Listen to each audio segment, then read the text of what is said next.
Good evening and welcome to the overnight edition of From Day One. Art Bell with Midnight in the Desert with Ron Moorhead and Scott Nelson are waiting in the wings with more of their Bigfoot sounds. Have you made a determination yet whether you believe they're real or not? Well, we return to that interview on October 7th, 2015. Be habituated in an area for a long time, so they trust the area. Let me get my list out here. I can be better at it. That sounds right. I mean, I'm thinking back to the lady. Be sincere, be sober, so you know what's going on. Take notes, get a relaxed atmosphere, and just have fun. If they start clacking rocks or doing something out around you, and you think it's them because you're in a hot spot, because there are hot spots. And just relax and don't try to shine lights. Whatever you do, don't shine a flashlight out there. Why? They will leave in a heartbeat. Okay. And just, I got a lot of tips on my website, BigFootSounds.com. And if they want an interaction, but when we get through this tonight, they may not want the interaction they think they want now. I have some sobering things that I believe that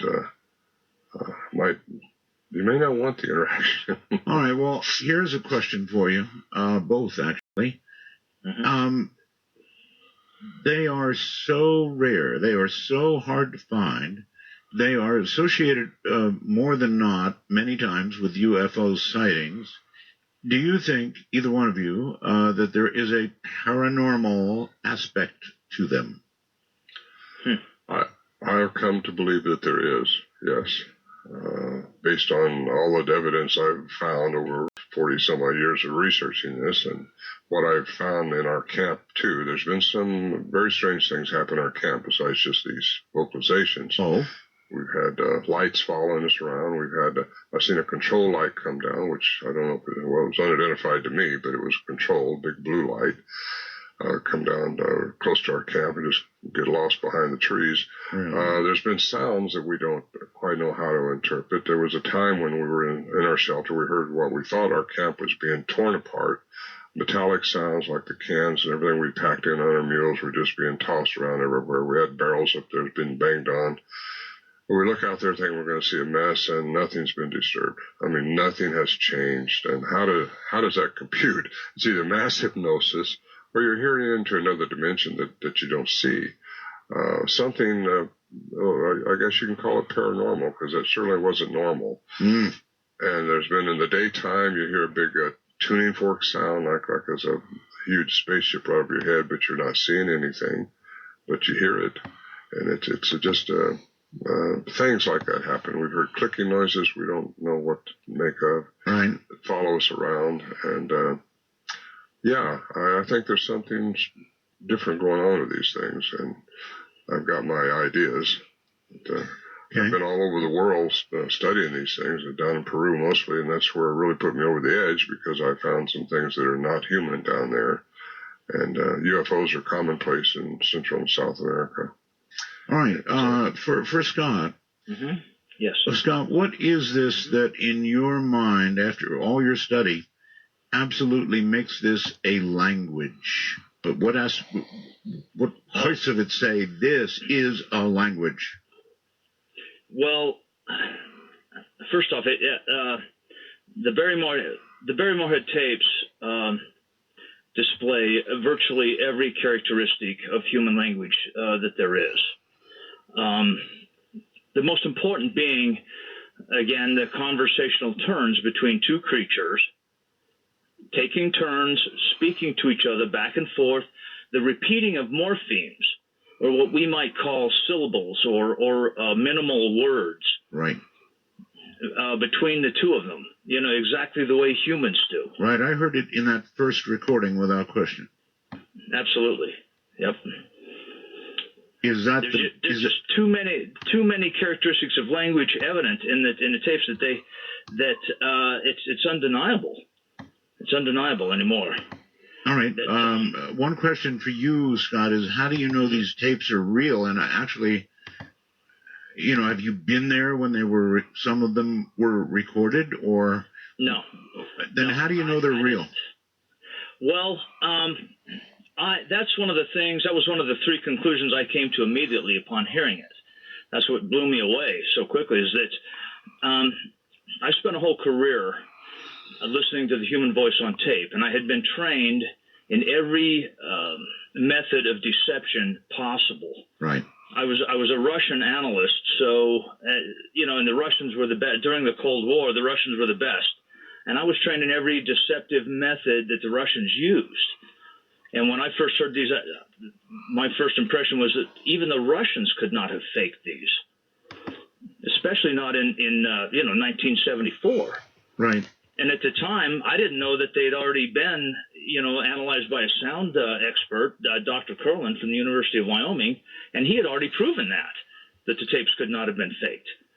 There are, I believe, right. There are, I believe, certain ways to prove if something has been either created with a program or modified with a program. Absolutely correct. Whether it's an original recording or not.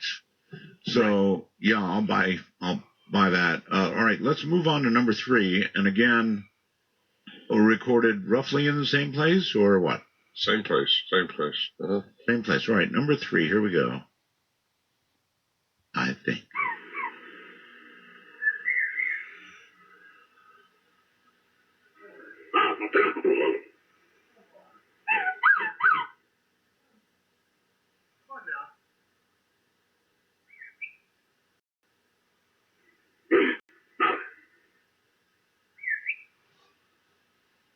Wow. Pretty cool. Very different. Very cool. So that was kind of almost a whistle? It was a whistle. Yeah, that was one of the first exchanges we actually had. That was Warren Johnson whistling back to it. Okay. We found out that whistling, actually, they do is done through the vocal cavity. It wasn't done through the lips like we normally whistle. So that was kind of unique. That's why I sent you that one. And anyway, it was just one of the first exchanges we actually had, which I recorded. And I thought that How do I know the difference between the Bigfoot whistle and, did you say Warren? Warren Johnson, yeah, he's the one that whistled. Well, I can hear it. I don't know if you can. It's kind of a background whistle back, but it sounds like a human whistle. That's why I'm playing them twice, because or through the vocal cavity, according to Dr. Curlin. Gotcha. Again, here it comes again, and that's why, because I want you to listen to what's Warren and what's Bigfoot. Here we go.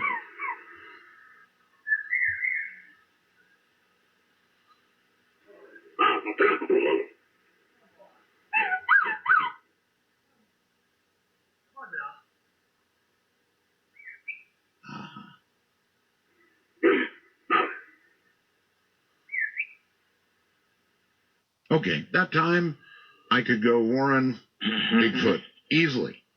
Yep. Got it. So is whistling, it's a form of communication, obviously, but I mean, it's part of their language, Scott? Well, we don't know yet. It's certainly not language articulated in the same way that humans do. Which most of their utterances are, but we don't know. I mean, certainly humans communicate with whistles as well. But yes, they do. Not linguistically. I mean, not articulated, by the same apparatus that we do. Yes. Yeah. We do communicate with whistles. It's true. Sure. They seem to have a very, very flexible vocal cavity, a vocal range. Dr. Curlin's report showed their range. They can go above, in, and below what a human can do, which gives the suggestion they can mimic almost any forest animal if they wanted to. And I know I've heard an 800-pound owl up there one time, and I never saw an 800-pound owl. Now, Sasquatch lives at least, I don't want to say near humans, but frequently around humans. And so you have to wonder if their language, such as it is, has been affected in any way by what they've heard from human beings. You want me to take that, Ron? Yeah, you're the expert on that. Yeah, we'd have to assume that that they are influenced by other languages the same way that humans are. And especially because virtually all Bigfoot researchers believe that they are so observant and so elusive that they are able to hide. They could keep themselves hidden and be very observant of our languages, and it would serve them very well to know specific words that humans use, Right. like food and guns, Right. and hunt or whatever. You would think that they would make it their business to figure out what we mean by specific morpheme streams.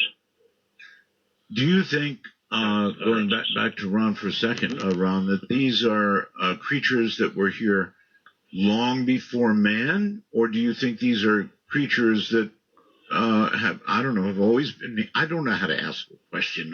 How long have they been around? I have no idea. I don't know. Good answer. You don't know, say I don't know. I don't know. Yeah, that's better. Is there any indication that they are getting either closer to contact with humans or moving away from it more and more? They're multiplying. I'm quite sure of that. They don't need protection, like a lot of people think we got to kill one so you can protect them. That's ridiculous. If anything, we need protection. But they are multiplying. There are small ones being seen. What they are and why they're here, because they still stay hidden from man. They don't come out and expose themselves to humans unless it's by accident. Right. They're bigger, stronger, very stealthy. They're cognizant beings, and at least the ones I dealt with are cognizant, and that tells me something. They have language. Why are they here? And what are they doing? Why are they holding back? If they could trust anybody, they should be able to trust me. I've never threatened them. I've been up there, and had them around me, and yet they won't come out and shake my hand or tell me more about them so I can discuss this with the world like I'm doing now. I just want to know more, and I think I'm learning more as I go. I hope to, anyway. All right. Well, none of us know everything. Right. That's right. Here's one for you. We've discussed this on the show recently about whether, for example, a human being. Do you have the ability to know when somebody is staring at you? You probably think you do, but I had someone tell me, a doctor, the other night, that you don't. I disagree with that. I think that you do know when somebody's staring at you. And moreover, I also think you know when a threat is close to you, unless you're really dense and you've been playing too many computer games and you're so out of touch with the world that you don't feel it. But, there's this thing with the hunter, and sort of just before the trigger gets squeezed or the bow and the arrow lets go, the buck suddenly raises up and knows something's about to happen. So what do you think? I think it's a process called quantum entanglement. And I seriously, that's my term for it. I think within every human being, we have the ability to perceive things, and that's through the pineal gland. And if it can catch the vibration, if you can communicate with each other that way, telepathically, I think animals sense things like that. And I believe what you're saying, that an animal, if you entangle it, and these things can entangle you. There's creatures, these Bigfoot creatures. I've been entangled by them, paralyzed basically, not out of fear, just basically could not move. Me and Warren Johnson. I say this because if they have a way to sense danger, then maybe they also, are relaxed, and when you're around, they sense that you're not a threat, and so they make sound, even though you got guns. Absolutely. Yeah, I'm sure if they thought we was going to shoot at them, or they wouldn't have done what they did with us up there. And I don't know why they did. I don't know why we were chosen. We didn't realize how unique what we had going on was at the time. We just thought we were having fun with it, basically. And you might be able to tell that from some of the interactions we've had. But Al Berry, the investigative reporter that went in 72 and recorded some of these sounds you're hearing, he was doing a job. He thought it was a hoax at first. He couldn't believe the story. And he interviewed us all. We finally agreed to let him go in. And he was looking for a hoax for so long. I didn't even know it. I thought he was up there as part of the group. But he was going through our bags when we were out walking around. He was trying to find a hoax. Couldn't believe it. What kind of story did he write? Well, he wrote a book, a Bantam book in 1978, I think it was, 76 it was, about our up there. And he ended up believing it inside, but still the science in him wanted to not believe it because of the strangeness that was going on. How could these things not leave more evidence besides their tracks? We had a man go up there, a wildlife biologist, to do a Flora study, just at the suggestion of a scientist, to see if there was any evidence of any nails in a tree or speaker wires in the ground or anything like that. And we stayed up there 3 days, he and I did, and he did a thorough research. I wrote about this in my book, Voices in the Wilderness, and give his report in there, at least in part, because I didn't want to give away the location. But he couldn't find any evidence of something like that. Of course, we knew it wasn't happening, but again, we're 8 miles back in the wilderness, and it's quite an imposing trip. It's not like a walk in a park. You can get hurt up there. That's right. Well, Scott, going again back to that first recording, which was really awesome and seemed like a talk between, or an argument even between a man and a wife, have you identified in any of the recordings fear? Outright fear. Fear? Fear. Fear. In them? Yes. In the creatures, not that I would have made a notation of. That it seems that whenever you're doing a transcription like this, the analyst, should make a notation of any emotions that he feels are being expressed. And I didn't I did not make any notation that would describe fear in them. All right. Well, might have been a little fear in the male's voice after getting raked up and down by the female. All right, we've got another recording here. This is called Rocks 2, whatever that means. Can I say something about that? Yep, please. Yeah, it's basically what they do when they first come around. They will crack rocks, they will whoop, they will make sounds like that to, I think, as a code to another one. Again, if the people who are wanting the encounter just sit still, they will come closer and do more. Okay. This is the sound you hear, the big cracks and the rhythmic rock popping, basically, that they announce themselves with a lot of times.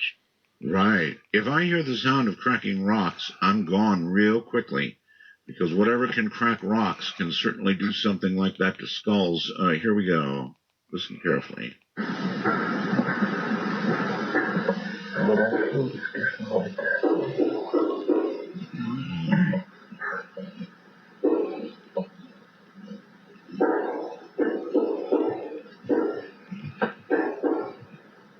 There's nothing there. There's rock. Rock.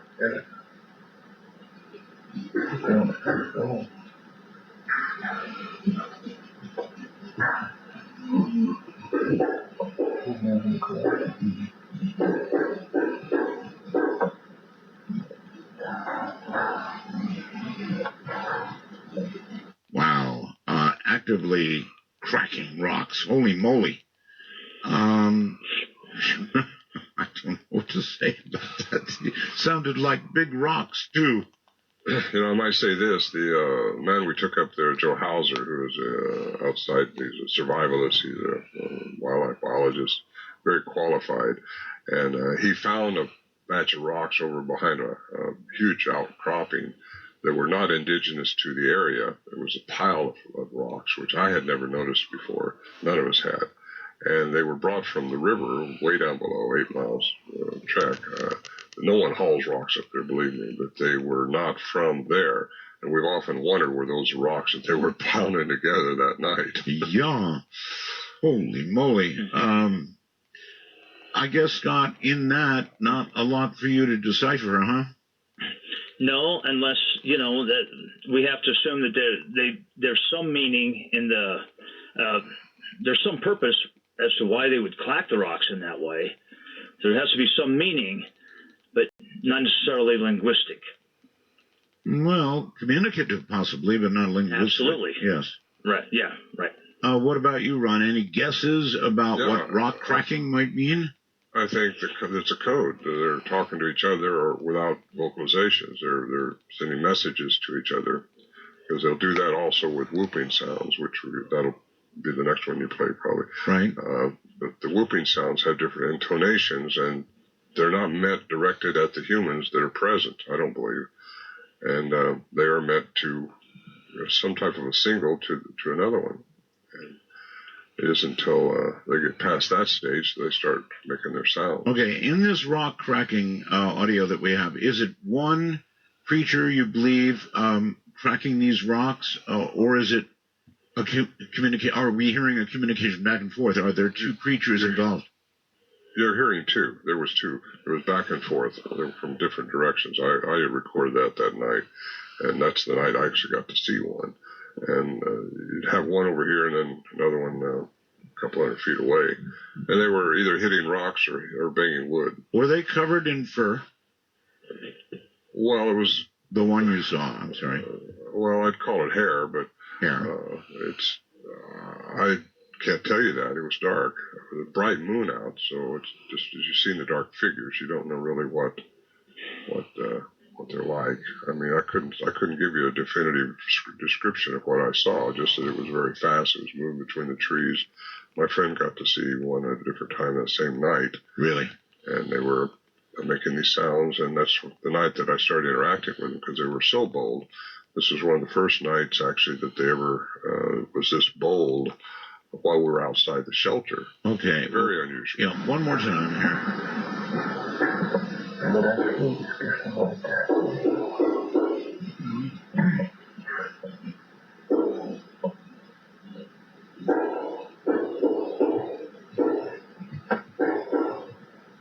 There's nothing there. What is wrong? Too wrong.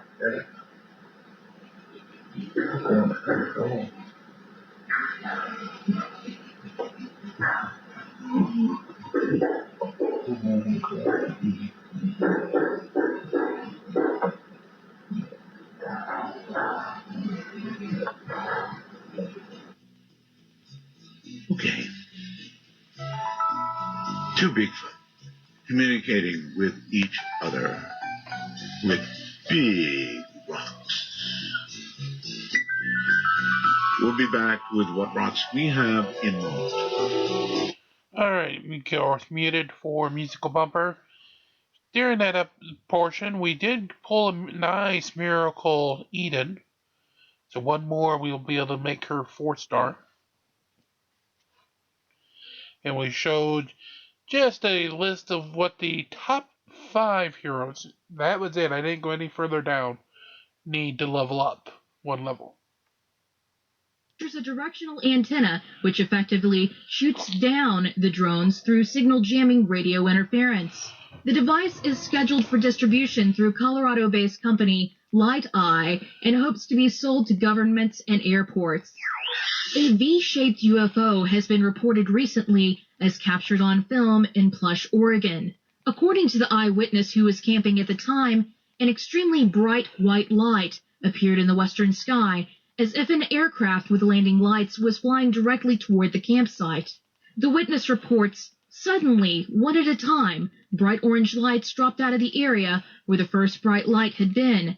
The orange lights faded away almost immediately, much faster than a typical flare drop from a military aircraft and much brighter. The object suddenly appeared northwest of the initial sighting, preceded by a bright white light and more orange lights falling from it again. This was witnessed a 3rd time at the location of the original craft, with this series of lights alternating again back to the site in the northwest. Photos can be found in MUFON Report 70932 on the Mutual UFO Network website, MUFON.com. Owners of the house which inspired the blockbuster film The Conjuring are reportedly suing Warner Brothers following threats of violence and hordes of investigators looking to capture poltergeists in a Rhode Island farmhouse. The couple, who weren't the owners of the property at the time of the original paranormal incident, claim the property was inundated by curiosity seekers and trespassers who, at all hours of day and night, come to and on the property, approach and seek to enter the house, take photographs and videos, ignore the no trespassing signs, fences, and barriers installed. The movie itself chronicles the real-life memoirs of Ed and Lorraine Warren, the paranormal investigators made famous by the Amityville horror incident, also founded the oldest ghost hunting group in New England in 1952. The sequel to The Conjuring, scheduled to debut in 2016, will feature the Enfield poltergeist incident, also made famous by the Warrens, though many still consider the original incident to be a hoax.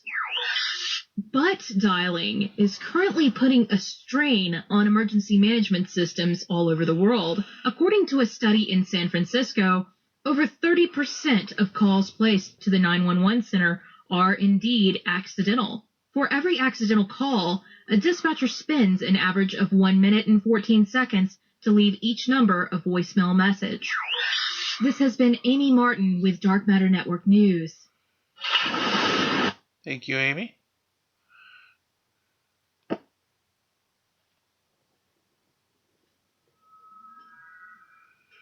That would have been your paranormal news back in October of 2015.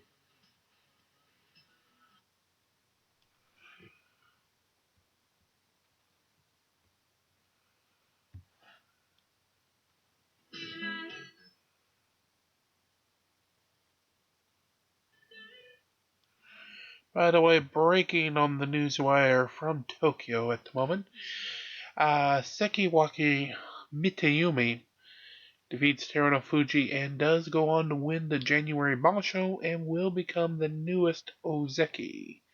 So you can tell we do these live to tape. Just waiting, still in a musical bumper. Again, as soon as they're out, we'll be back with them. NSA.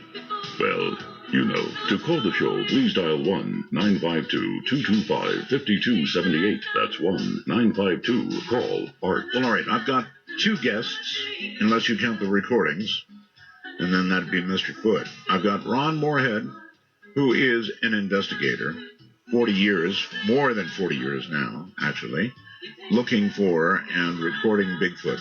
Then I've got something very special, Scott Nelson, who for 35 years has been a crypto-linguist, and he finds language in what he hears. And if you heard the first recording, which I'm going to find a way to make sure you do, before we go tonight, you're going to agree with that. I mean, it's language. I don't think there's any question about it. Gentlemen, welcome back. Thank you. Thank you. You mentioned that we're going to hear some whoops, as it were. Again, recorded, what? Same place? Same place. All these are recorded in the same camp, place, just okay. a distance apart, yeah. But same place, different day. Different day. Well, some of them different day. Yeah, the first two were the same day. Well, no, I can't say that either. We've got a lot of recordings, Art. All of us are recording. I've got hours of this stuff. Really? I just pulled out these that give you kind of a sample. Basically of different. You have hours of this, really? Yes. They were coming in quite regularly for us. We would leave food out, and again, we weren't threatening them. And I think that we just got lucky. Okay, then let me ask Scott, if there are hours of this, Scott, you've heard a lot more than we have. Yes. So, in hours, how many times did you hear the kind of apparent dialogue that we heard in that first recording? Oh, throughout. Really? Oh, absolutely. Yeah. Absolutely. We really are dealing with something here. Yeah, we have 785. I mean, it took me 4.5 months initially to transcribe all of the three tapes, the two Barry tapes and then Ron's tape. Just about 90 minutes. Took me 4.5 months to transcribe, to do it right. I've got it. We have 75 pages. Holy moly. All right, here come the whoops, folks. Whoop, listen very carefully. Here it comes. 1, 2, 3.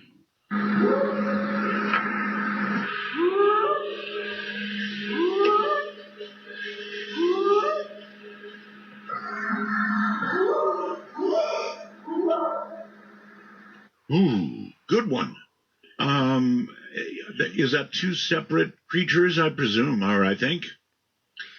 It was a night when there were three of them in camp. Three creatures. Yeah, and so we had a lot of whoops that night. It was right after the rock popping, actually. You heard last session we had here, but the whooping was, I think, between a couple of them, back and forth, and different intonations. I got different whoops than just those, but those are two kind of unique. I thought they were good. Scott, any emotion that you can attach to whoops? I mean, is it a way of one attracting you or another, or just letting you know I'm here, or what do you think? I would assume that it was something like that. I would assume that it's something locational or something like that. I didn't sense much emotion in that, but certainly some purpose to it. Maybe location. All right.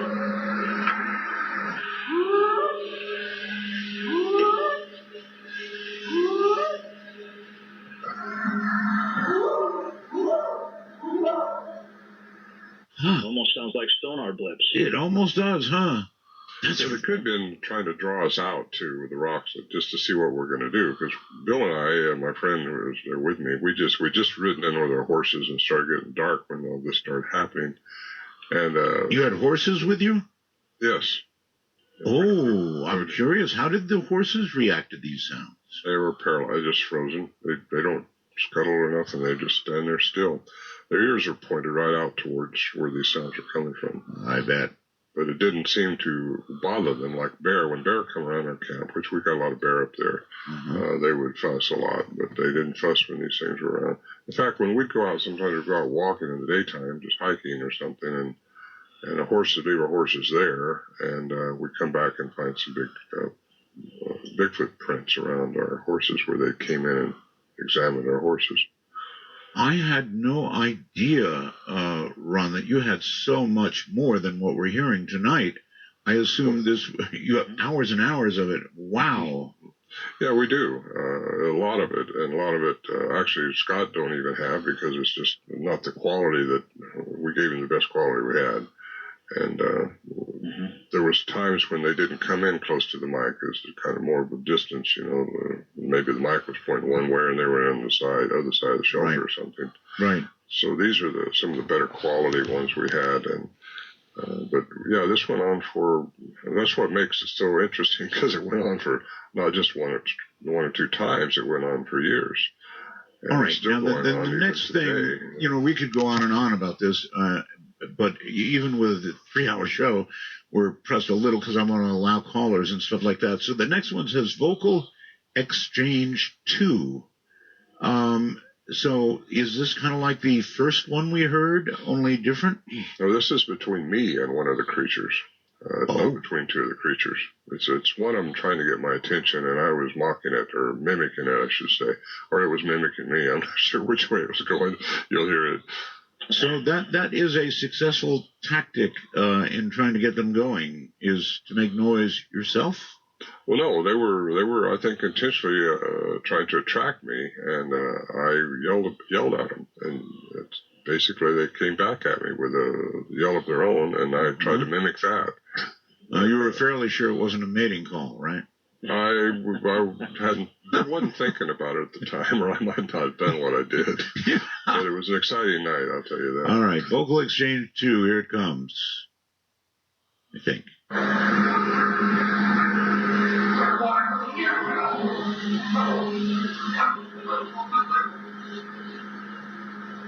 You should know this.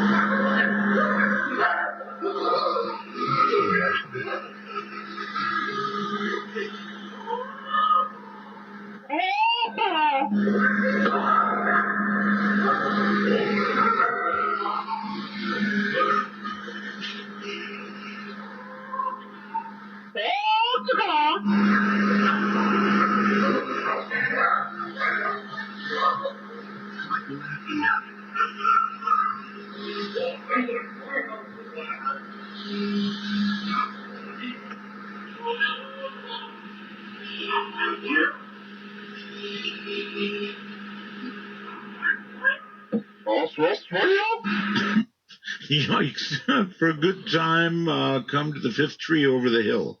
Oh, gee. Yeah, I was having a good time that night. Sounded like it. Yeah, I don't know what to say about that. I wish I knew what they were saying to me, what they were trying to say to me. Scott could never tell me that, though, till we get one of them to say, ooga, ooga, that's a tree. You don't know what they're trying to say. No, But, you don't. You notice the difference in the sound, though, from the first one that you heard. Absolutely, sure. It wasn't quite as rapid sounding. And Scott, I had a question for him years ago. Was it the same vocal mechanism or the same creature made that sound as made the ones in the 71, 72 tapes? And he said, yeah. And so what we think and what he thought is that it slowed its articulation down to perhaps something they thought was communicatable to us. And that's very exciting to me to think they actually did that. Means they're trying to communicate. Yeah, oh, absolutely. It's communicating, yeah. All right, we're going to do this one again. Listen very carefully, everybody. And you can tell which one is Ron very easily.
That must be something to be out there, and you can tell that you're getting them going.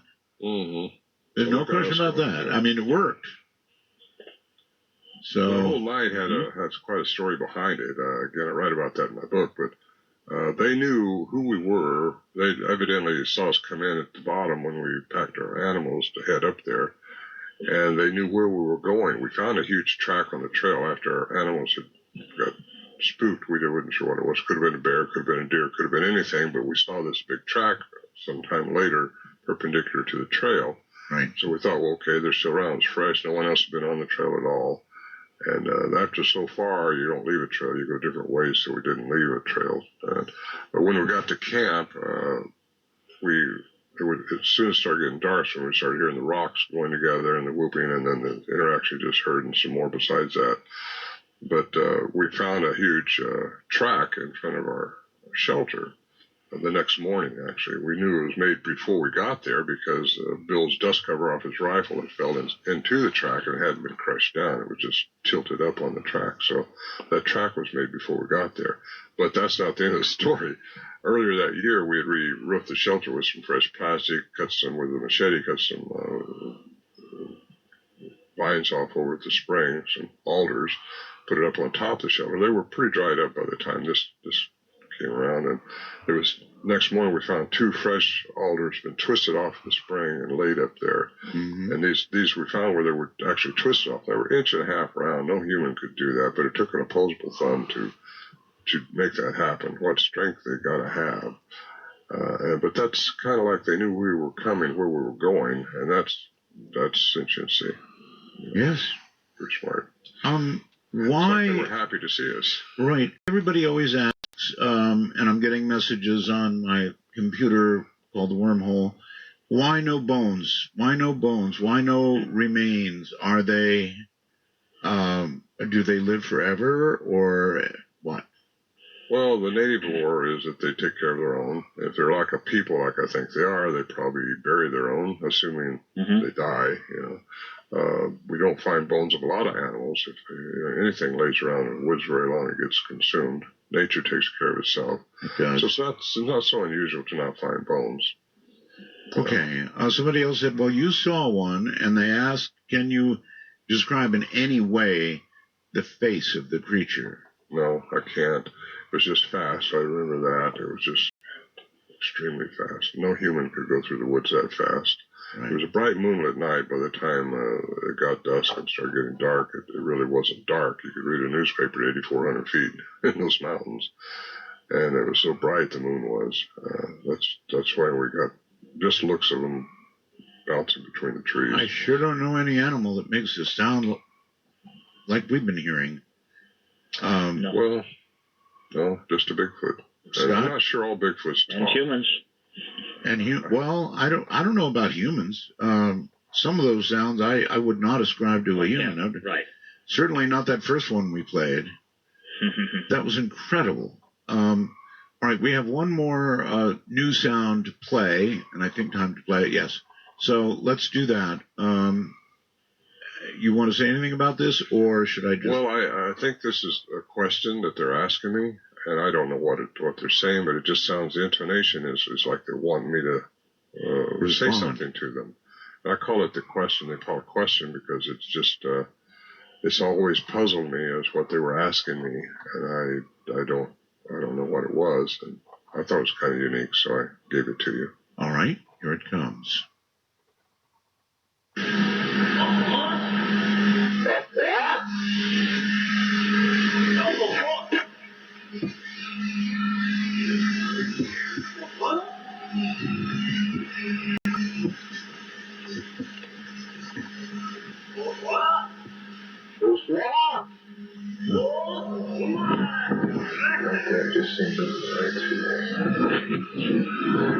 Wow.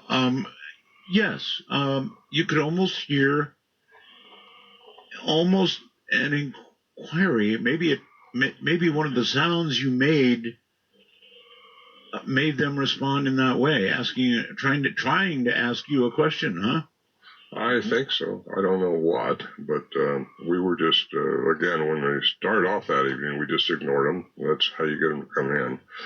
And we were just, we had a stove fire going. We packed a stove up there years before and assembled it after we got up there on mules. But we were just there, had built a fire, basically had our horses out, and when these things started doing all this stuff, we got our little recorders out of our saddlebags and set them up and started recording the things. It was an exciting evening, and that's the evening that we both got to get glimpses of them. My daughter, all the guys have just about all of them, except Barry, got to get glimpses of these things.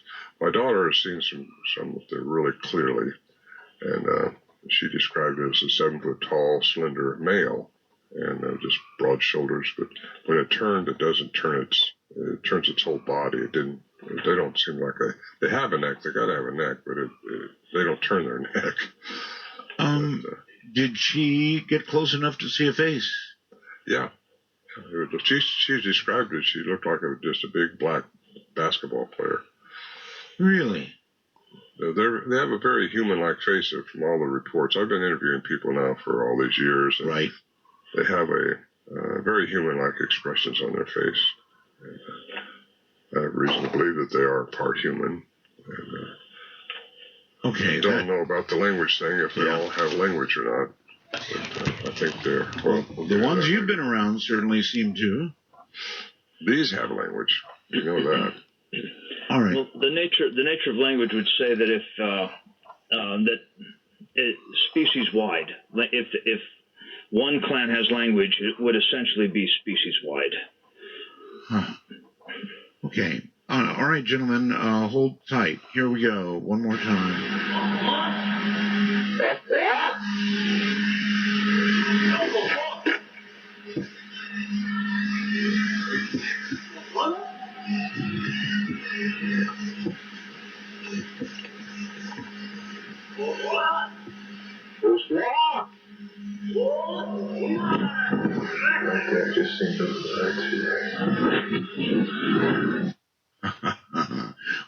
So now here's what we're going to do, folks.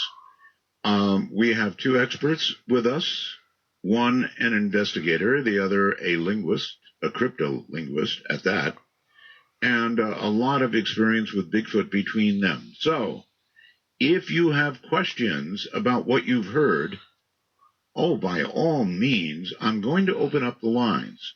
We're headed shortly into a break, but I'm going to open up the lines. Our public number is, you would dial a 1 and then area code 952-225-5278. Again, area code 952-225-5278. Now, if you have Skype on your iPhone 6, your Android, whatever it is, if you don't have Skype, download it. When you get it, just go to the Add a Contact part, and if you're in North America, meaning America or Canada, you would enter MITD 51.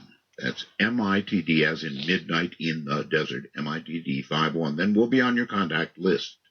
If you're outside the U.S. and Canada, it's MITD 55.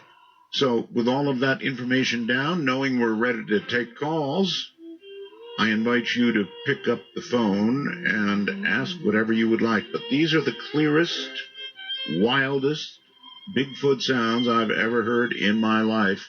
We're going to replay that number 1. That was awesome. I'm Art Bell, and this is Midnight. And again, we're muted just for the audio track.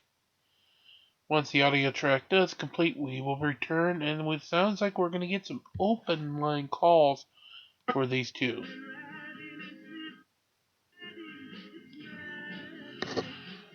So that should be interesting.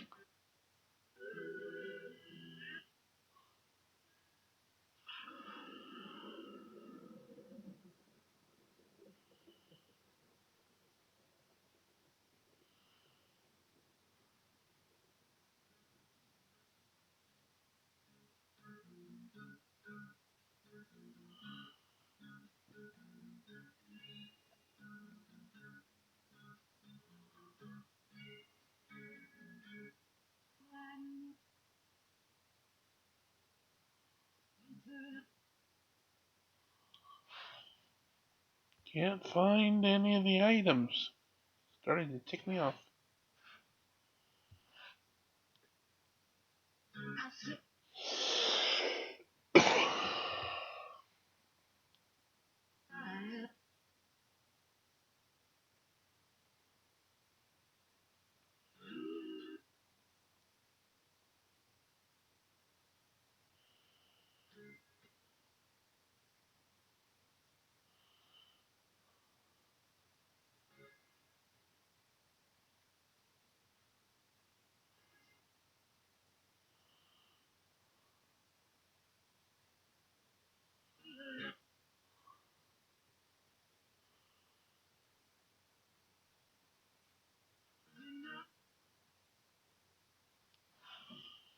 Still none.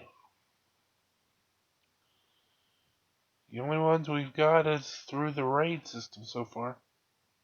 952-225-5278. That's 1-952. Call Art. All right. Again, we have two guests with us tonight. Ron Moorhead, a researcher for a very long time now, 40-plus years, and Scott Nelson, who is a crypto linguist with 35 years experience, and we're talking Bigfoot. Boy, have we been talking Bigfoot. So, gentlemen, welcome back. I want to play that number 1 again because it's so impressive. I would take it that because you played it first, you probably brought it to me because it's one of your better or even best samples. Would that be fair? I wouldn't say it's the best. It's just it's one of many of the same type vocalizations that we had at the beginning, 71, 72. Most all of them sounded kind of like that, just big, confrontational.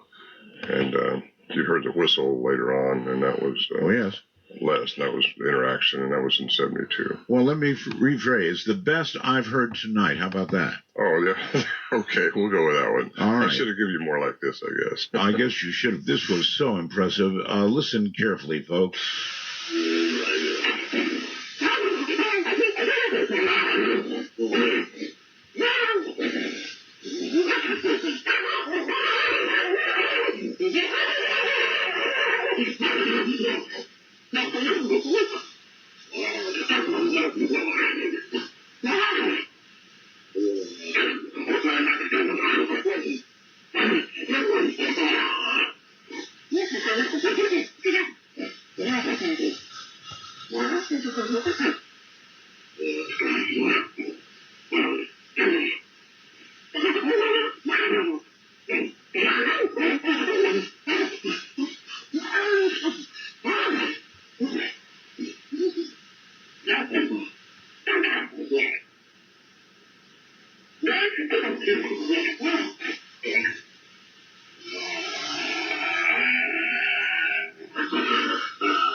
You know, it seems to me like it's the male that lost the argument at the end there, and that's just frustration. I want to go maybe overseas. I'm not sure. I'm not great at adding stuff, but I believe Steve is here. Where are you calling from, Steve? Hey, Roswell. I'm calling from Germany. It's me again, Steve from Germany.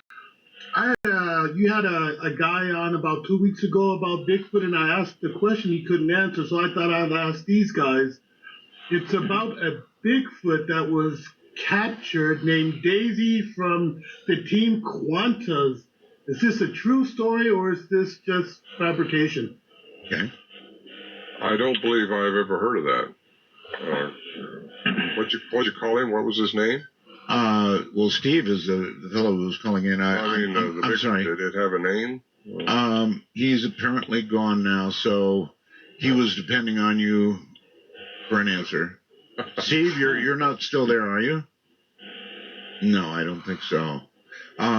Sorry about that. I guess we're not going anywhere with that. You weren't familiar with it. So I'll tell you what. Let's try another, and it'll be Max this time on with Ron and Scott. Good evening. Good evening. Nice to talk to you again, Ron. We've actually met a few times. I worked with the BFRO up here in Washington State. We know a lot of the same people, Tom Yams and Paul up here in Washington and whatnot. I had a question for you. One thing I've never heard, and maybe you mentioned it tonight, I missed the first hour and a half or so. Oh, boy. What do you suppose happened to that family group that was in there? Are you still getting, reoccurring things happen? I know there's been, if I understand correctly, the area is still undeveloped and pretty remote. But I never heard what the follow-up over the years has been with that group that was in there. Yeah, well, I think it's the same group. I was there in 2011, was my last trip. I've been unable to get in there since then just because of a fire, the road being closed off or something. But the actual area is still there and still intact. That was my last encounter I had. I don't know if it's the same family group. I tend to think it is because there was young ones involved in the 70s, and I don't know how old these things lived to be, but they seem to recognize me or want to, for some reason or another, not show themselves physically, but they'll let me know they're there, and they certainly let me know they were there in 2011. Scott Nelson and I had been up there 3 times that summer for a week each time, trying to capture more vocalizations, and a few little things happened, but after he left to go back to work, I went up there by myself, which is really not a smart thing to do. You get hurt in a lot of ways, but one of them came around and made a big wood knock right outside this little tent I'd set up, and I heard some chatter going on, and then it started walking around, and basically it was daylight when they first made themselves known, but I didn't see anything. I just heard it right there, like a 44 Magnum going off right outside my tent. And anyway, that was 2011. I think it's the same family group, but again, who knows? Yeah, I've experienced those wood knocks real close in the dark. It's startling to say the least. I had one more question if I have time, Art. You do.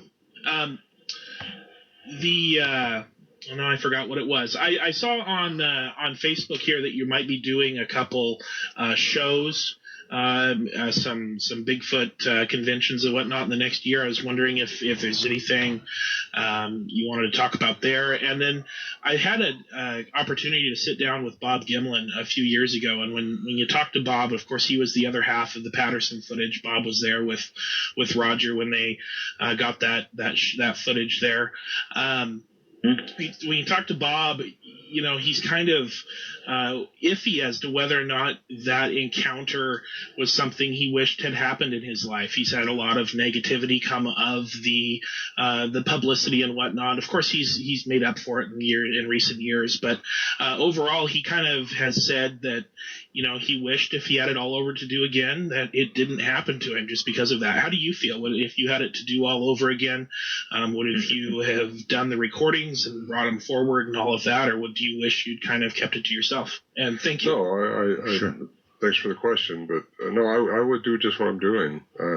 At the time, I didn't know that I'd be doing this. Believe me, Al Berry, who is deceased now, but he's the one who talked me into to start talking about it because I could get well, we were invited. He got out because he wrote the book, so the word got out, and the people that were involved in it got out, so we started talking about it. But I would do it again. It was a very exciting time. It's a very exciting time still for me.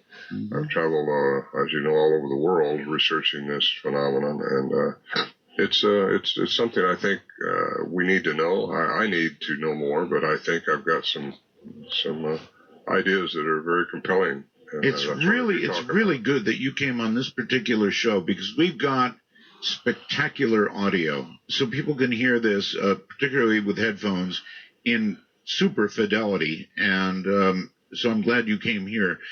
With reference to, he asked you about shows, by the way. Yeah.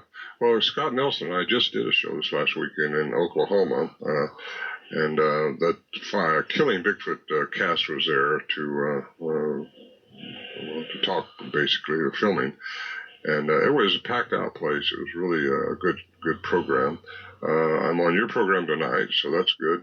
Tomorrow I get Skyped by another network doing something. And then this weekend I'm going to the Olympic Project to meet up with some good people.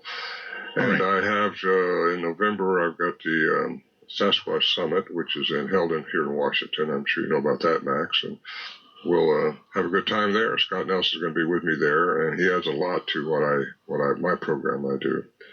And, all right. He mentioned the Patterson film again, and so I want to ask you, there has been some recent speculation that a third person or another person is seen to the left in the video moving about. Have you heard about that? I've heard speculation like that. I've never saw that myself, but there's a lot of speculation on the Patterson film. It comes right down to it. It's a female walking, and they caught her on film, and it's spectacular. There's a lot of speculation that she was trying to lead them away from a young one on the left. Is that what you're referring to? Bigfoot in the... Yes, another something moving. Yes, indeed. I don't know. Right. I've seen that film not as much as anybody, but I've seen it a lot, and I've never looked for that specifically because Bob said he didn't see anything and anything else. All right. Let's go to the phones, and I think Fallon... Actually, let's not. We will leave it there. We will, of course, pick them up tomorrow for the final part, third and final, of the Bigfoot boys and girls there.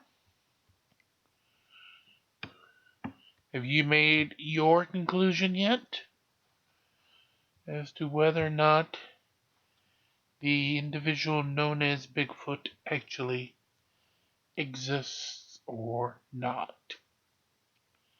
Well, let's do some brawls real quick, and then we will sign off for tonight. Actually, if we're going to do some brawls, let's get some audio back. That way I don't have to go hunting for a Karen video or something like that. We can do it old school with the sounds of Dominion. I take a quick little sip of water.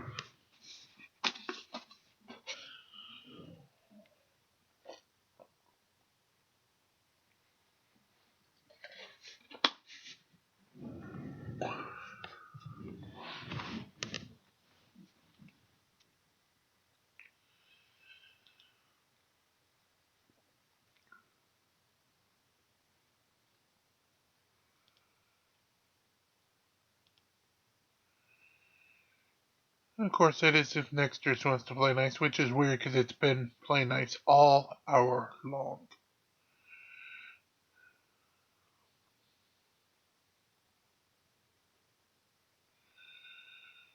Does it really have to now give us trouble?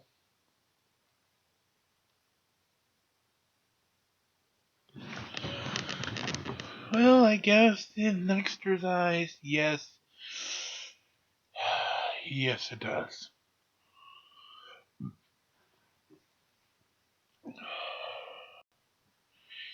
It wouldn't be a Nexter's evening if it wasn't for a Nexter's issue.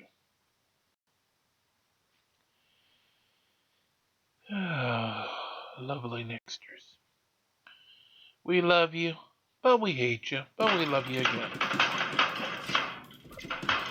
I heard it. So we have Sebastian Dante, Aurora in Skin.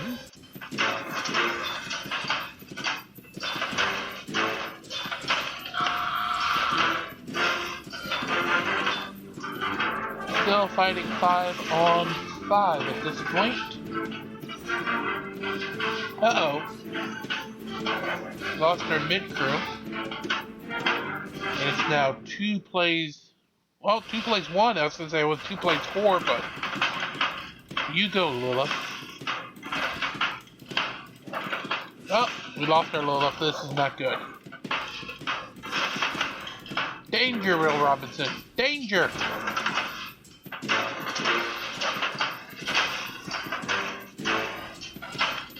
Danger, Will Robinson.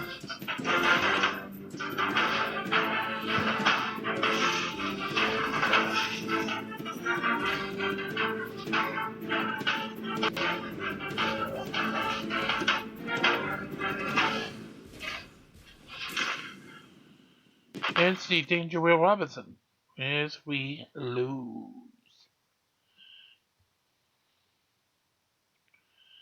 Alrighty, Borla, you're up next with a Jorgen Pepe lineup with Artemis coming along for the ride.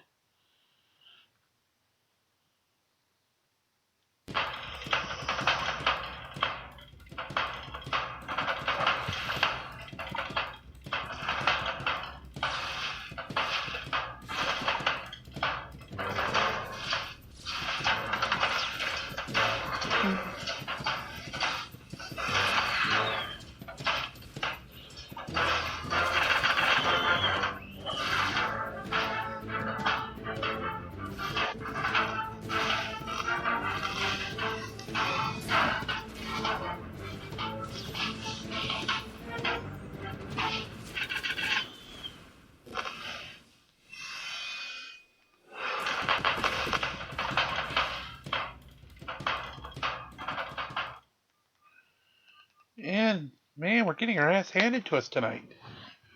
There's another loss. Eve, can you turn it around and give us a win? And while we wait for that load, a new number comes up over here on the goals. We are now 47.30%. I said 0%.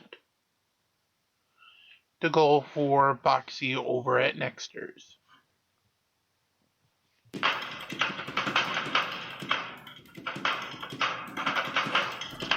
Congratulations and thank you everybody for that. Keep those watches coming.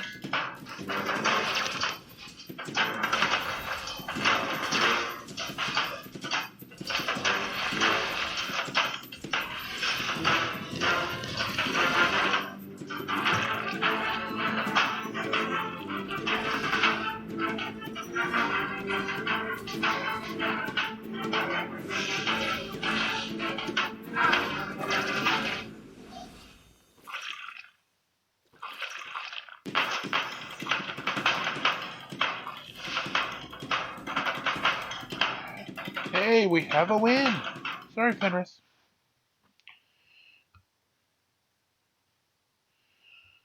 Mohamed Ali with a Dante Galahad Yasmin front three.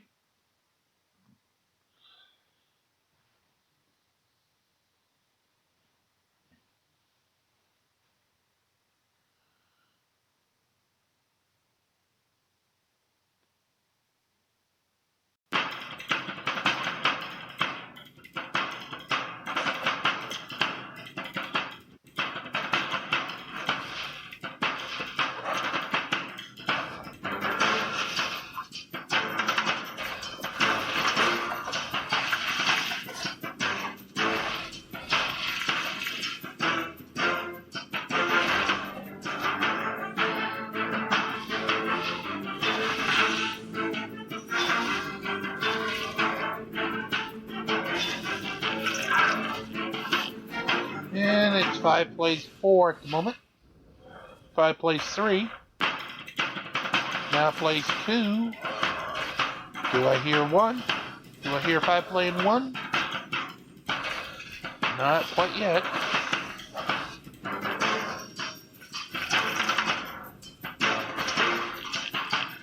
Now I do. Jus the last to fold. And there goes Jus. Alrighty.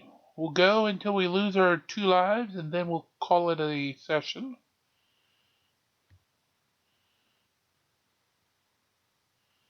Only 28 more wins from guaranteeing max coinage, at least from the brawl side.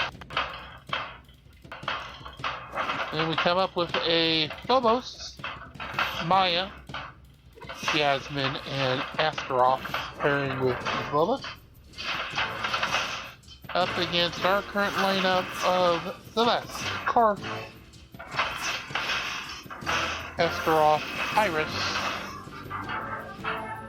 And there Yasmin has used their last rites.